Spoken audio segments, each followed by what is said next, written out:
지난주에 세 가지 치유 기사를 통하여 우리들에게 주시는 주님의 메시지를 들었습니다. 나병 환자의 치유, 백부장 화인의 치유, 베드로 장로의 치유 사건이었습니다. 이 세 가지 치유 기사는 각각 어떤 메시지를 가지고 있는 것이 아니라 일관된 통일성을 가진 것이라고 했습니다. 나병 환자의 치유는 이스라엘의 영적인 상태를 고발한 내용이고, 백부장 하인의 치유를 통해서는 복음이 이스라엘에만 머무는 것이 아니라 이방인들까지 흘러갈 것을 암시하는 내용이었고, 베드로 장로의 치유는 믿음은 전적으로 은혜를 주어지는 것이며, 그렇게 믿음을 받은 자들은 그리스도의 제자가 되어 섬기는 자가 된다는 내용이었습니다. 그래서 영적으로 병들었던 우리들은 자격도 없는 이방인 같은 자들이었는데, 전적인 하나님의 은혜로 구원을 받았으므로 그리스도의 제자로서의 삶을 살아야 된다고 했습니다. 그것을 산 위에서만 머물지 말고 산에서 내려와 세상 속으로 들어가는 것이라고 설명했습니다. 그래서 오늘은 그 믿음이 어떻게 제자들의 현실 속에서 녹아지고 적용되어야 될 것인지에 대해서 말씀드리도록 하겠습니다. 마태복음 8장 18절에서 19절의 말씀입니다. 예수께서 무리가 자기를 애워싸는 것을 보시고 건너편으로 가기를 명하시니라. 한 서기관이 나와 예수께 아뢰되 선생님이여 어디로 가시든지 저는 따르리이다. 무리가 애워싸는 것을 보셨다고 합니다. 앞서 세 가지 치유 기사를 보고 많은 군중들이 몰려들었습니다. 예수님의 인기가 하늘을 찌르듯이 높아졌다는 말입니다. 그런데 주님은 제자들에게 건너편으로 가자고 하십니다. 사람들이 싫어서가 아니라 그런 상황이 굉장히 마땅치 않았던 것 같습니다. 사람들이 몰려든다는 것은 그들의 잘못된 욕망과 비틀려진 기대 때문일 것입니다. 그러자 옆에서 그 말을 들은 한 서기관이 끼어듭니다. 어디로 가시든지 나는 따르겠다고 나섭니다. 복음서에서 바리새인이나 서기관들은 흔히 예수님의 적대자로 등장하는 인물들입니다. 그런데 이 서기관은 예수님의 제자가 되기를 원해 예수님을 따르겠다고 하는 것입니다. 서기관은 당시 율법학자이자 율법을 가르치는 선생입니다. 사회적 신분이나 예수님을 적대적으로 대했던 다른 서기관들의 태도나 삶의 문제 등을 생각해 볼 때 예수님을 따르겠다고 할 그 어떤 이유도 없는 사람입니다. 그런데 어디로 가든지 따르겠다고 합니다. 그러나 이 원문의 뉘앙스를 그대로 살리면 상당한 문제가 있음을 알 수가 있습니다. 우선 이 서기관이 예수님에 대한 호칭을 선생님이라고 했습니다. 관계에 있어서 호칭은 아주 중요한 것입니다. 제자들은 예수님을 주님이라고 불렀습니다. 그런데 제자들 중에서도 끝까지 주라는 호칭을 쓰지 않던 자가 예수님을 판 가롯 유다입니다. 결국 그의 종말은 비참하게 끝나고 맙니다. 그런데 서기관이 예수님을 쫓겠다고 하면서 선생님이라고 부르는 것은 예수님에 대한 인식이 부족한 것입니다. 게다가 그 말의 끝에 어디로 가시든지 저는 따르겠다고 합니다. 이 말은 굉장한 결단처럼 보이지만 그 이면에 숨은 계획이 있다는 말입니다. 이 서기관은 예수님의 가르침과 예수님이 선포하시는 그 하나님의 나라의 가치관에 동의해서 그 길을 걷겠다는 고백을 하는 것이 아닙니다. 서기관의 입장에 생각해보면 구름 같은 인파가 이분을 중심으로 모여들기 시작했습니다. 그래서 이분은 보통 사람이 아닌 것 같다. 그의 가르침도 예사롭지 않다. 그렇다면 평생 율법을 연구하고 가르치는 사람으로서 서기관 자신도 그렇게 가르칠 수 있다면 이렇게 많은 사람들의 영광을 받는 사람이 될 수 있을 것 같다는 생각이 들었던 것입니다. 그런 차원에서 따르겠다고 한 것입니다.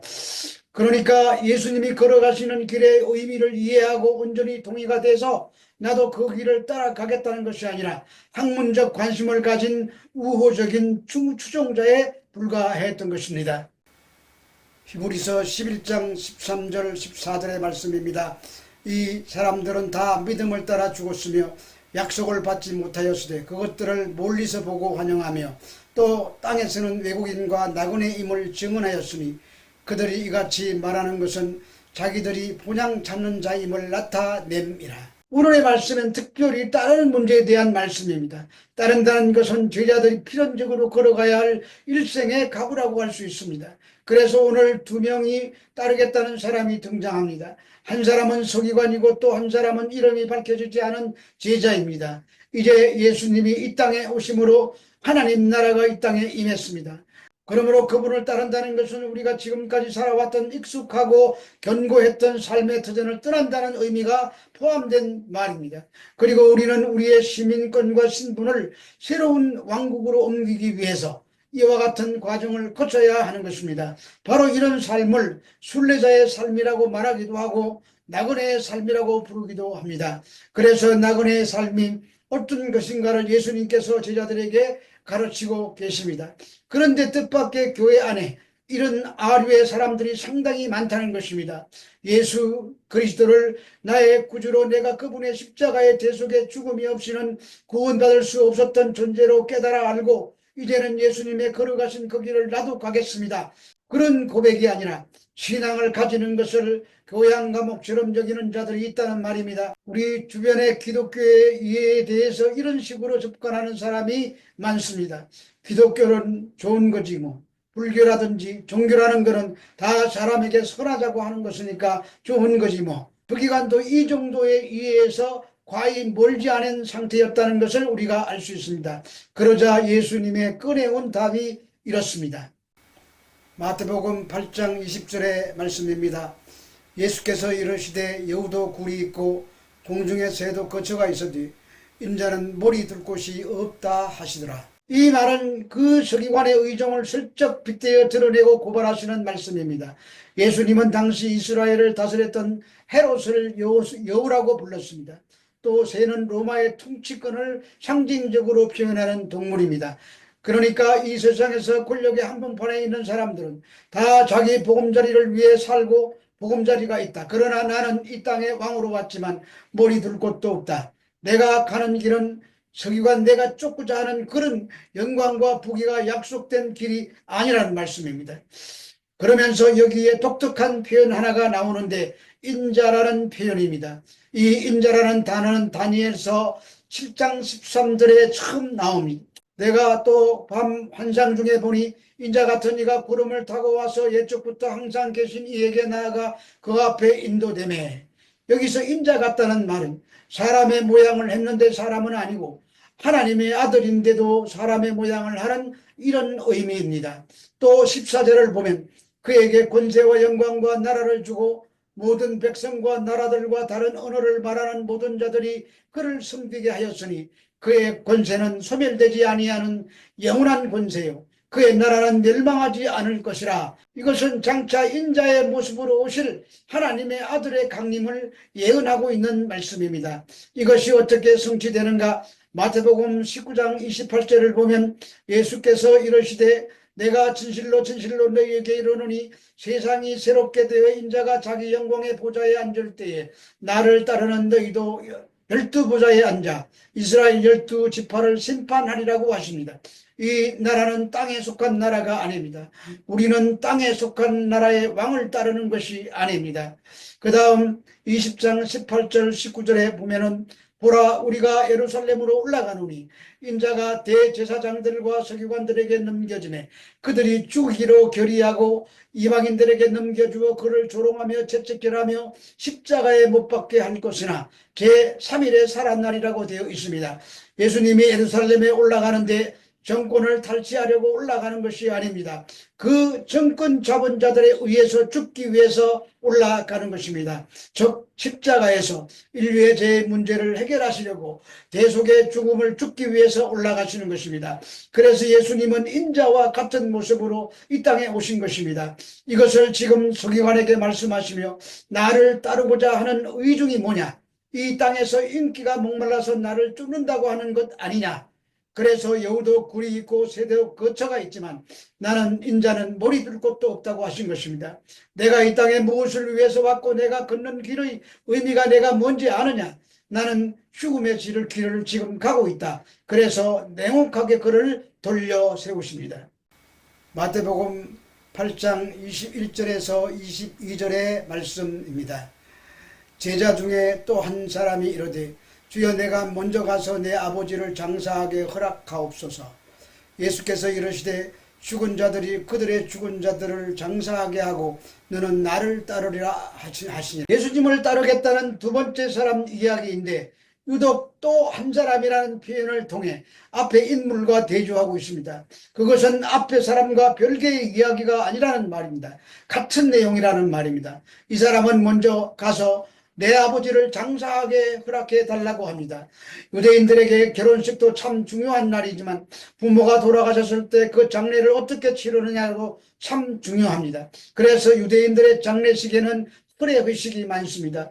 우는 사람도 사서 동원하고 조객도 동원합니다. 그러니까 아버지가 돌아가셨는데 장례를 잘못 치르면 사람들의 조롱거리가 되는 것입니다. 이것을 정통 유대인이신 예수님이 모르실 리가 없습니다. 그런데 예수님은 이런 제하에 거절해 버리십니다. 죽은 자들이 그들의 죽은 자를 장사하게 하고 너는 나를 따르라고 하시며 그 제자의 요청을 딱 거절해 버리십니다. 안 그래도 우리 기독교인들이 일반인으로부터 가장 비난받는 이유가 부모도 모르는 종교라는 것입니다. 그 대표적인 이유가 제사를 안 하기 때문입니다. 그런데 기독교만큼 효에 대해서 강조하는 종교가 없습니다. 10계명 중에 대인관계의 첫 번째가 부모 공경입니다. 공경이라는 말은 가장 중요하게 여긴다는 뜻입니다. 그런데 문제는 예수님의 이 서리빨 같은 거절은 무슨 뜻인가 하는 것입니다. 우선순위를 말씀하신 것입니다.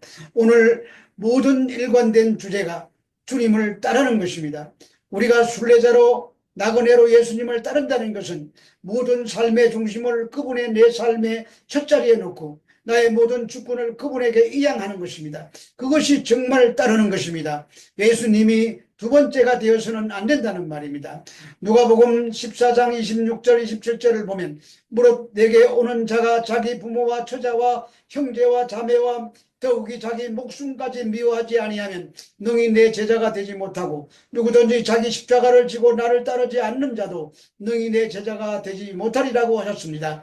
예수님은 우리의 부귀영화를 위해서 오신 분이 아닙니다. 기독교는 우리의 삶을 지탱해주는 보조 도구가 아닙니다.